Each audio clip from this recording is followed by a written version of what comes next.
রাজ্য জুড়ে বাম যুবদের সাংগঠনিক তৎপরতা, ৩ দফা দাবিতে যুব মানুষের সাড়া জাগানোর চেষ্টা, দাবি অনাদায় বৃহত্তর আন্দোলনের হুঁশিয়ারি। একসময় রাজ্যে বাম যুব সংগঠন ডিওয়াইএফআই বলা যায় দুর্দণ্ড প্রতাপশালী ছিল, কিন্তু 2018 সালে বিধানসভা নির্বাচনে পরাস্ত হওয়ার পর সেই বাম যুব সংগঠনের সাংগঠনিক দুর্বলতায় পর্যবসিত হয়, আর তার পরিণাম 2023-এর ফলাফলের মধ্যে দিয়ে বাস্তব রূপ পায়। এই অবস্থায় পাহাড়ের ভিলেজ কমিটি নির্বাচন দরজায় কড়া নাড়ছে। সিপিএম তাদের অঙ্গ সংগঠনগুলোকে মাঠে নামিয়েছে। মঙ্গলবার কর্মসংস্থানের দাবিতে, নেশার বিরুদ্ধে ব্যবস্থা গ্রহণ সহ আইনের শাসন পুনঃপ্রতিষ্ঠার দাবিতে ভারতের গণতান্ত্রিক ফেডারেশন এবং উপজাতি যুব ফেডারেশনের তেলিয়ামুড়ায় পদযাত্রায় সামিল হয়। পদযাত্রাটি সিপিএম তেলিয়ামুড়া মহকুমা কমিটির কার্যালয় থেকে শুরু হয়ে তেলিয়ামুড়া রাজপথ ধরে তুইচিন্দ্রাই বাড়ি বাজারে শেষ হয়। যুব পদযাত্রায় ডিওয়াইএফআই রাজ্য সম্পাদক নবারুণ দেব, টিওয়াইএফ সভাপতি কৌশিক দেববর্মন, ডিওয়াইএফআই তেলিয়ামুড়া মহকুমা কমিটির সম্পাদক অভিজিৎ দেব সহ অন্যান্যরা পা মেলায়। যুব পদযাত্রা শেষে পথসভায় আলোচনা করতে গিয়ে টিওয়াইএফ সভাপতি কৌশিক দেববর্মন বলেন, বর্তমানে রাজ্যের শাসন ব্যবস্থা লাটে উঠেছে, বেকাররা কর্মসংস্থানের পেছনে হাঁটছে, যুব সমাজ আজ নেশার কবলে ধ্বংস হয়ে যাচ্ছে, অথচ কোনো হেলদোল নেই। তাছাড়া কেন্দ্র এবং রাজ্য সরকার কোনো নির্বাচনী প্রতিশ্রুতি রক্ষা করেনি। অনেকগুলি প্রতিশ্রুতি দিয়েছিল, বছরে 2 কোটি চাকরির প্রতিশ্রুতি দিয়েছিল, 15 লক্ষ টাকা মানুষের অ্যাকাউন্টে ফিরিয়ে দেওয়ার কথা বলেছিল, কৃষকদের যে সুবিধা পাইয়ে দেওয়ার কথা বলেছিল, ছাত্র যুবদের কথা বলেছিল।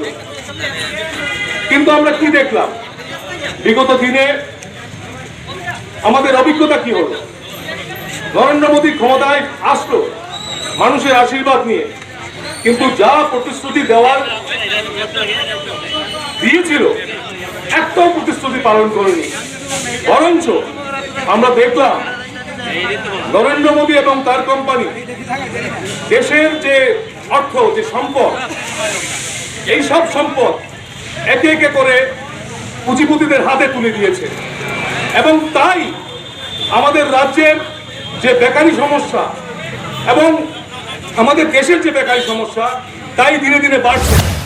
এদিকে গত 6 জানুয়ারি বামুটিয়া বিধানসভার কালীবাজার স্থিত সিপিএম দলীয় কার্যালয়ে বাম যুব সংগঠনের মোহনপুর মহকুমা কনভেনশন অনুষ্ঠিত হয়। এই কনভেনশনে মোহনপুর বিধানসভা থেকে যারা যোগ দেন, মুসলিম এক মহিলা সহ 9 জন আহত হন দুষ্কৃতীদের আক্রমণে। এই অভিযোগ বামেদের।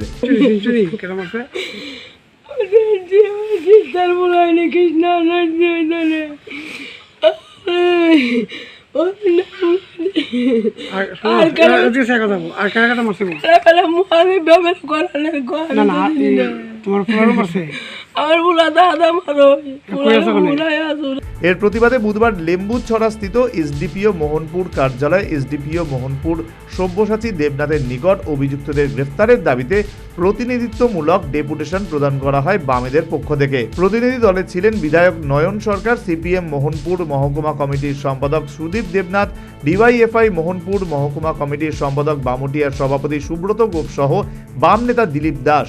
বাম নেতারা অভিযুক্তদের গ্রেফতার সহ দৃষ্টান্তমূলক শাস্তির দাবি জানান। Bureau report, news vanguard. সিজা ইনস্টিটিউট অফ কিডনি সায়েন্সেস কিডনির জটিল রোগের চিকিৎসার জন্য এক উৎকৃষ্ট প্রতিষ্ঠান, যেখানে উত্তর পূর্ব ভারতের প্রথম এবিও অসামঞ্জস্য কিডনি প্রতিস্থাপন এবং মৃত ব্যক্তির কিডনি প্রতিস্থাপন করা হয়। এখানে 115টিরও বেশি কিডনি প্রতিস্থাপন এবং উত্তর পূর্ব ভারতের সবচেয়ে বেশি হিমোডায়ালিসিস করা হয়েছে এবং এই সংখ্যা দিন দিন বাড়ছে। সিজা institute of kidney sciences Tripura সরকার সহ অরুণাচল প্রদেশ, মেঘালয়, মিজোরাম, মণিপুর এবং নাগাল্যান্ড সরকার দ্বারা স্বীকৃতি প্রাপ্ত।